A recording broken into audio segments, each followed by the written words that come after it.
우리는 많은 화학적 원리들이 적용된 제품과 환경 속에서 살아가고 있습니다.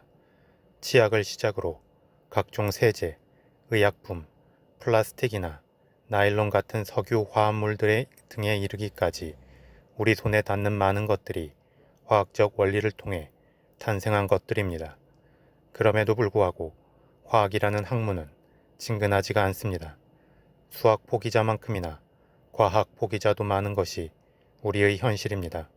그 원인은 아마도 학교에서 화학을 가르치는 방식이 흥미 위주보다는 입시 위주로 진행이 되다 보니 원론적인 내용이나 아니면 너무 세부적인 내용만 배우기 때문일 것입니다. 만약 어떤 현상적인 결과물을 통해서 일단은 흥미를 유발시킨 다음에 거기서 파생한 화학적 원리들을 가르쳐 나간다면 좀 더 재밌게 화학 공부를 할 수 있을 것도 같습니다. 그런 생각의 연장선 속에서 탄생한 것이 바로 이 책입니다. 이 책은 우리가 화학 시간에 배운 각종 원소 기호나 화학 공식 등을 나열하지 않습니다. 그냥 우리가 어떤 화학적 원리들 속에서 살아가고 있는지 깨닫게 해주고 거기서 살짝만 더 들어가서 그 원리를 이야기합니다. 이 책을 통해서 우리는 화학이 얼마나 중요하고 필요한 학문인지 깨닫게 되고 좀 더 깊이 알고 싶은 욕심이 생깁니다.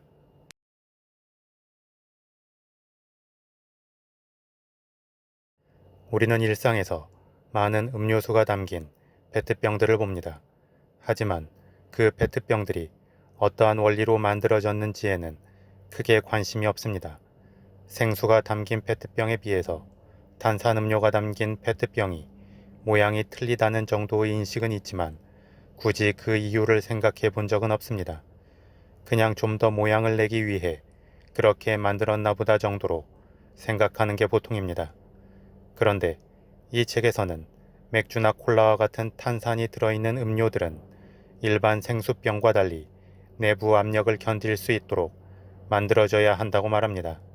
즉, 탄산의 힘 때문에 탄산음료를 생수병에 담았을 경우 내압을 이기지 못하고 터질 우려가 있다는 것입니다. 그런 이유로 탄산음료가 담긴 페트병은 둥근 발이 5개 달린 별 모양의 페탈로이드 형태로 만든다고 합니다. 결국 탄산음료가 담긴 페트병을 굳이 어렵게 만든 이유가 좀 더 멋있게 보이기 위함이 아니라 내압을 견디기 위한 화학적 원리가 숨겨져 있는 것입니다.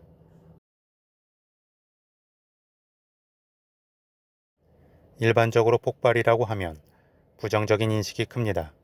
왜냐하면 폭발은 폭탄의 폭발을 연상시키면서 죽음을 떠올리게 하기 때문입니다. 하지만 인류가 근대화를 이룬 이면에는 이 폭발에 대한 조절이 있었기 때문입니다.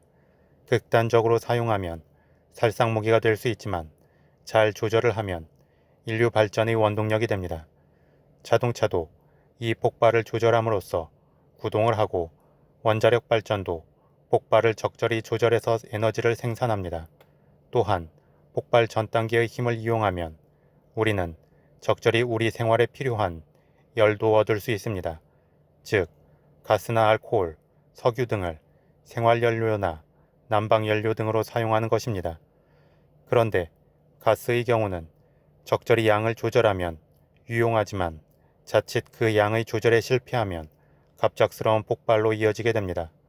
TV에서 보도되는 많은 가스 폭발로 인한 화재가 바로 이 가스의 적정량을 조절하지 못해서 발생한 경우들입니다. 그런데 이 기체 상태의 가스는 무조건 폭발하는 것이 아니라고 합니다. 이 책에서는 촛불을 수소가 들어있는 병에 넣으면 수소 폭발이 일어날 것 같지만 사실은 무색 불꽃이 생겼다가 꺼져버린다는 내용의 실험을 이야기합니다. 충분한 가스가 있었음에도 불구하고 폭발이 일어나지 않고 오히려 불이 꺼지는 것은 산소 때문입니다. 결국 어떤 폭발이 일어나기 위해서는 밀폐된 공간에 적정량의 산소와 적정량의 가스, 그리고 폭발을 일으킬 정도의 열 등 필요한 요소들이 적절히 존재해야 하는 것입니다. 수소나 천연가스 같은 가연성 기체는 각 기체별로 폭발이 일어나기 위한 공기 중의 적정 비율이 존재한다고 합니다. 예를 들어 수소의 경우는 조건만 맞으면 적은 양만 있어도 쉽게 폭발이 일어나는데 천연가스의 대표 성분인 메탄의 경우는 가스가 새더라도 금방 폭발로 이어지지 않는다고 합니다. 특히 가스의 경우는 보통 냄새가 나지 않아서 누출돼도 금방 알 수 없습니다. 그래서 가스에는 일부러 냄새가 나도록 메르캅탄이라는 성분을 소량 집어넣습니다. 그리고 후쿠시마에서 원자력 발전소의 수소 폭발이 일어난 것은 냉각이 잘 되지 않아서 수소와 산소 그리고 열이 합쳐지면서 폭발로 이어졌다는 이야기도 나옵니다. 이처럼 일상생활 속에서 편리한 것들이 때에 따라서는 우리의 생명을 위협하지만 적절히 화학적 원리를 이해하고 있으면 충분히 그 위험을 막을 수 있음을 알 수 있습니다.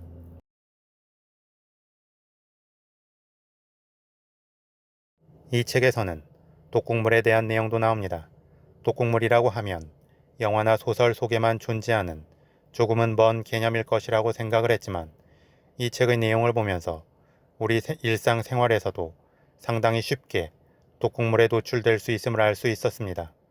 가장 대표적인 독극물은 청산가리인데 여기에 중독되면 두통과 현기증이 나타나고 맥박이 빨라지면서 가슴에 통증이 온다고 합니다. 그리고 다시 맥박이 점점 약해지면서 호흡곤란과 함께 구토와 경련을 일으키면서 죽게 됩니다. 이 청산가리는 치사량 이상을 먹게 되면 적절한 치료를 받지 않는 한 15분 이내에 사망합니다. 사망의 원인을 청산가리라고 추정할 수 있는 방법은 일산화탄소 중독과 마찬가지로 정맥혈이 선홍색이 되기 때문입니다. 이는 청산화합물 중독 때문에 그렇게 되는 것인데 청산칼륨이나 청산나트륨이 위에 들어가면 위산을 만나서 청산가스로 변하는 화학 반응이 일어난 결과라고 합니다. 여기서 중요한 것은 청산가리에 중독된 사람을 살리기 위해 절대로 인공호흡을 하면 안 된다는 것입니다. 만약 인공호흡을 하게 되면 그 상대방도 청산가스 중독으로 사망할 수 있다고 합니다. 그런데 이처럼 무서운 청산가리 성분이 이미 우리 일상생활 속에도 있다고 이 책에서는 설명합니다. 매실과 살구, 복숭아씨에 청산가리 성분이 있는 청산독이 존재한다는 것입니다. 예전에 사과씨에도 청산가리 성분이 있다는 기사를 본 적이 있었는데 실제로 사과뿐만 아니라 여러 과일의 씨에 이러한 무서운 독극물이 존재한다는 것은 놀랍습니다. 다만 이 과일의 씨앗 속에 들어있는 청산가리 성분은 다량을 먹지 않는 한은 죽음에 이르지 않는다고 합니다.